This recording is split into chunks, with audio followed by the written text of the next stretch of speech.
Do you know why all of us are alive today?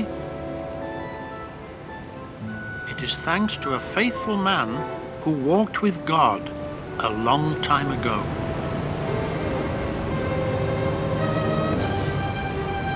His name was Noah.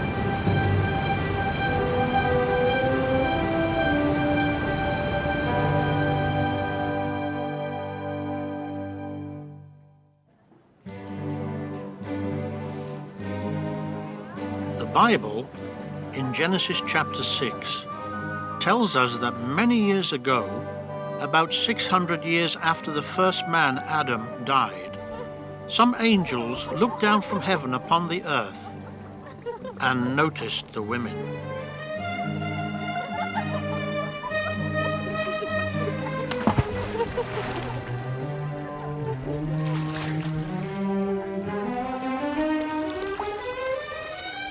They saw that they were very pretty, and those angels began to have bad thoughts. They left heaven and became like men so that they could marry the women. This was unnatural and very wrong. The women then had babies who grew up to be giant bullies called Nephilim. These bullies beat up people. Many men copied their bad example.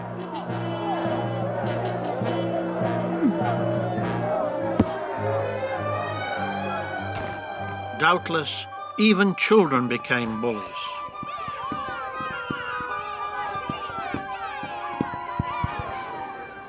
People in that violent world ignored the suffering around them.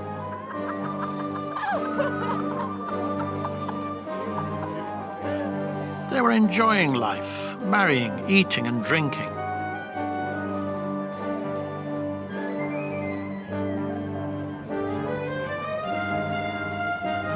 They were buying and selling and did not care about God.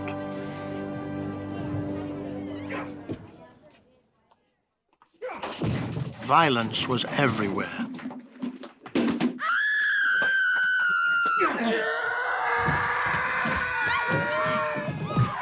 Innocent people were being attacked. Now, what did Jehovah God think about that wicked world? He saw that the badness of men was everywhere, and that what they thought about was only bad all the time. Jehovah felt hurt that men were wicked. What did God decide to do about it? He said, "I am going to wipe mankind from the face of the earth."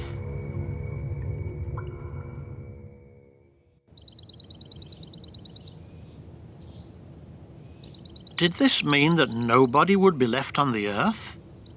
No. The Bible tells us that during this time of violence, at least one man obeyed God, Noah. This God-fearing man and his wife had 3 sons. Probably the firstborn was Japheth.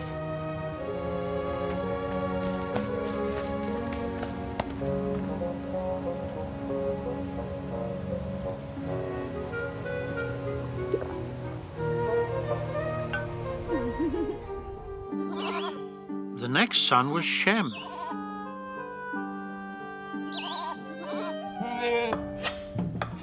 Ham was the youngest.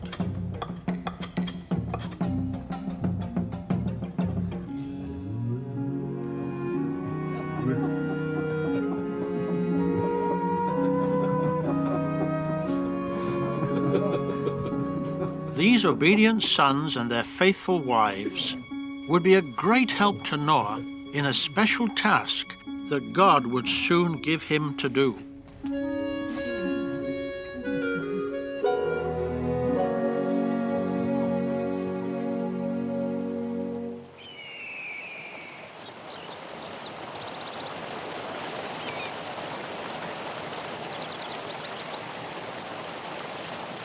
Why did Jehovah favor Noah? What made him special? Noah was a faithful man who walked with God by serving him from day to day. He was different from the rest of mankind. He obeyed God.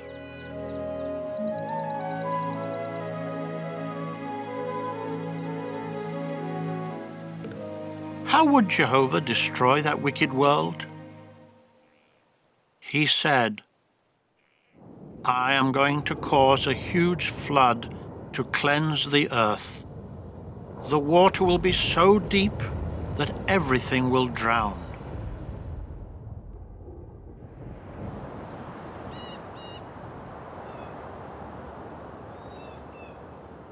But what about the birds and the animals? And what about faithful Noah and his family? Jehovah gave Noah special instructions on how to build a life-saving ark. What would it look like? It would look like a huge oblong box.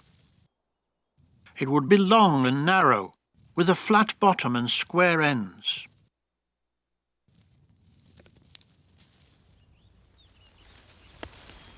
They had to clear a large area in order to measure out the ground plan for this huge ark. Can you imagine how big it would be?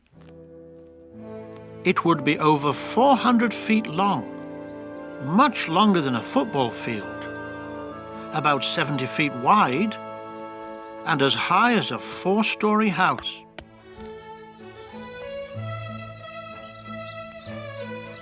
Noah probably built it near a forest where wood was easy to get. But how would Noah and his family, only 8 persons, build such a massive vessel? It was something they had never done before.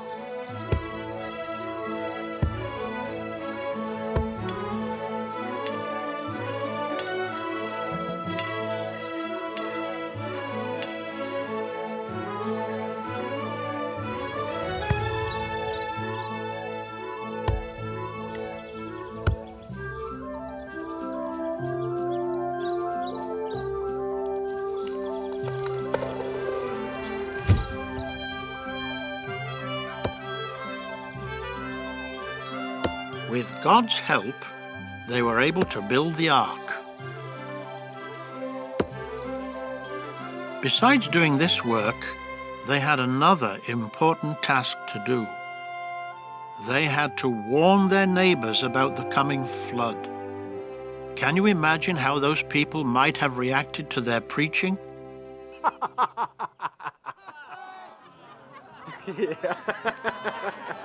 They probably said, "You fools! Why are you building this huge box here? You're wasting your time. Our world is not going to end." They ignored Noah's warning and just continued in their normal daily routine. But Noah listened to God, not to his neighbors. It took him and his family a long time to build the ark. For over 40 years, they obediently worked hard at it.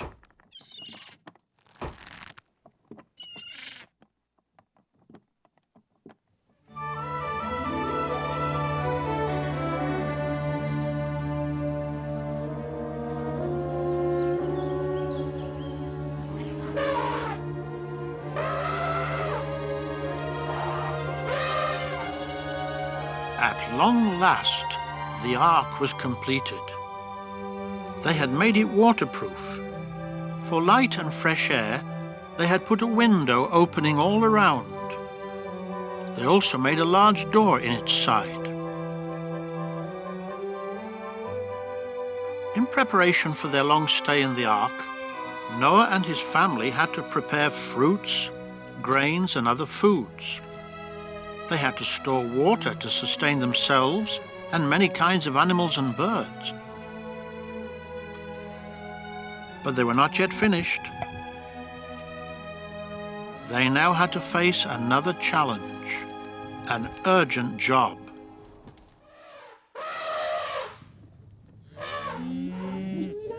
Genesis chapter 7 tells us that Noah and his family started to lead all the different kinds of animals into the ark. They only had a short time to do it. Why? Because God said, "In just 7 days more, I am making it rain upon the earth for 40 days and 40 nights. The whole earth will be flooded, and I will wipe out every breathing thing. Therefore, take into the ark 7 each of the clean animals to be used in my worship.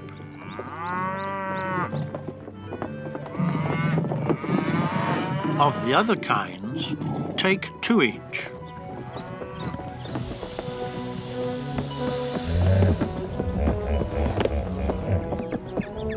Jehovah must have helped Noah to direct the many kinds of animals that had to be led into the ark.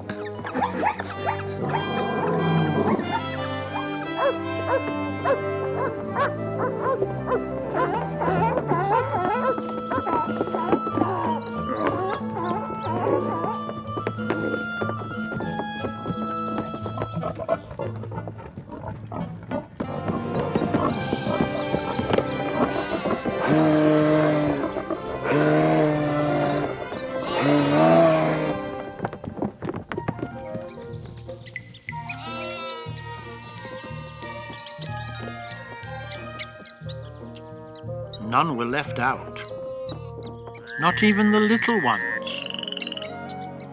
the creeping ones, or the slow ones.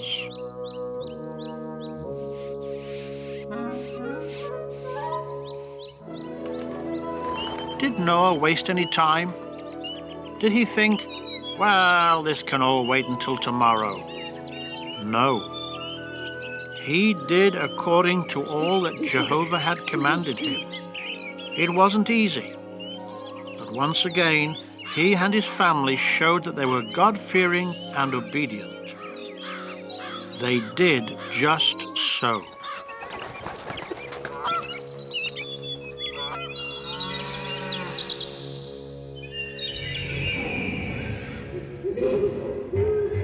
When all the animals were safely inside, Jehovah shut the door.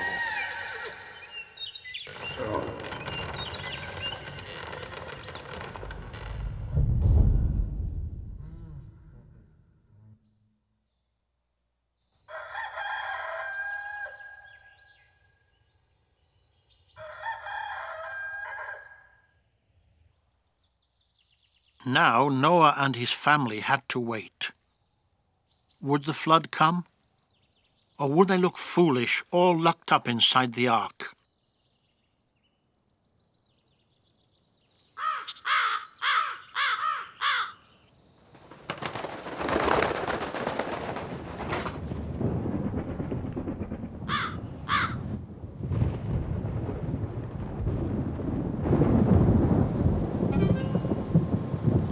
Just as God had said, the heavens burst open.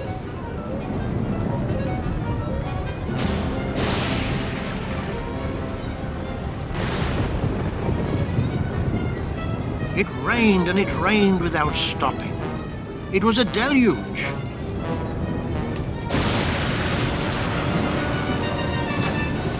It poured down for 40 days and 40 nights. Yes, Jehovah kept his word. The waters rose higher and higher. Imagine how all felt when the ark started to float and rock.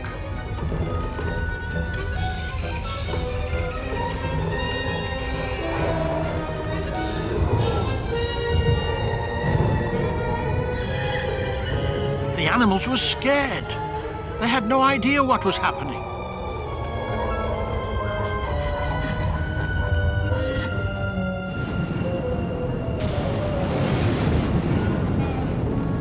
The ark began to rise slowly with the waters.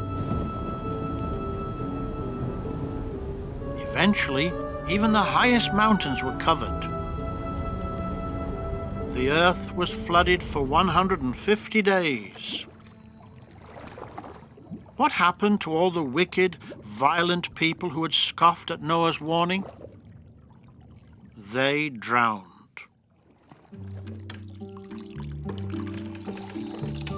During all the months that the ark floated, Noah and his family were kept busy. They cared for their own needs and for those of the animals.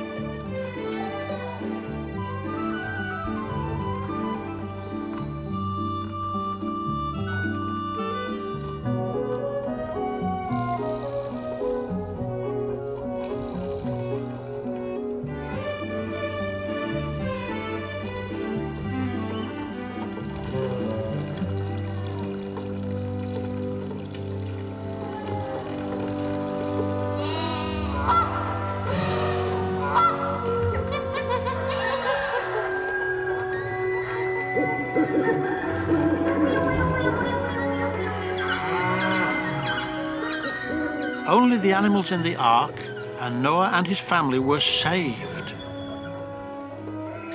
8 people survived because they listened to Jehovah and did as he commanded. They did just so. Next, God caused a wind to pass over the earth to dry it out. The waters began to drop, forming oceans, seas, lakes, and rivers.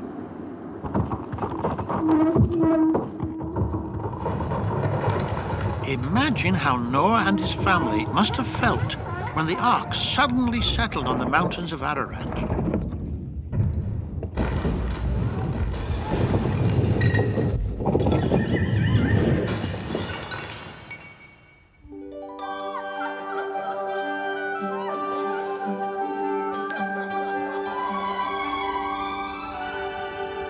What happened next? Genesis chapter 8 says that Noah sent out a raven to see if there was any dry land nearby. But it kept coming back. There was no place for it to land.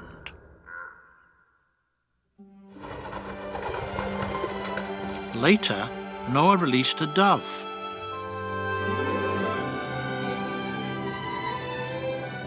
But no matter how far it searched, there were no trees.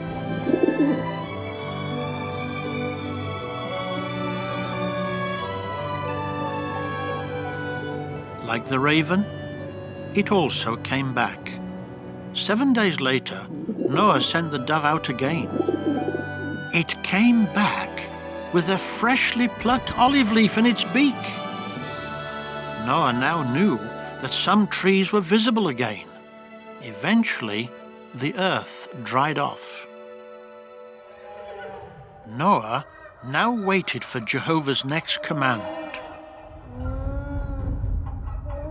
God said, "Go out of the ark, you and all your family and all the birds and animals."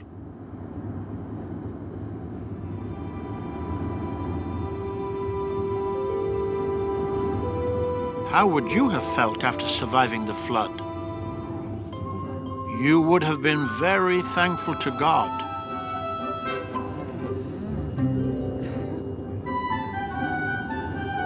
And that's just how Noah and his family felt.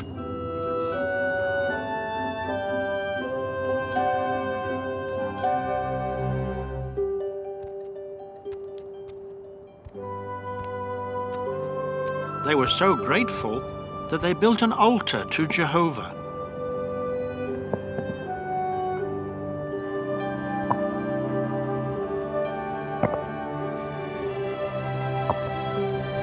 They offered sacrifices of thanksgiving upon it. God was very pleased with Noah's thankful worship.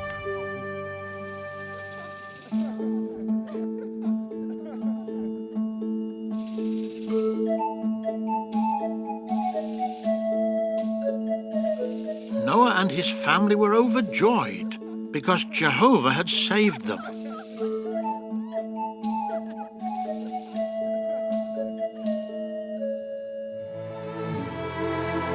Jehovah now blessed them and told them to have children and spread across the earth. In time, Noah's sons and their wives had families.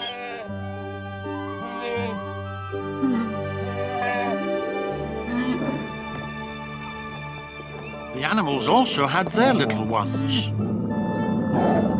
Thus the human and animal population began to spread over all the earth.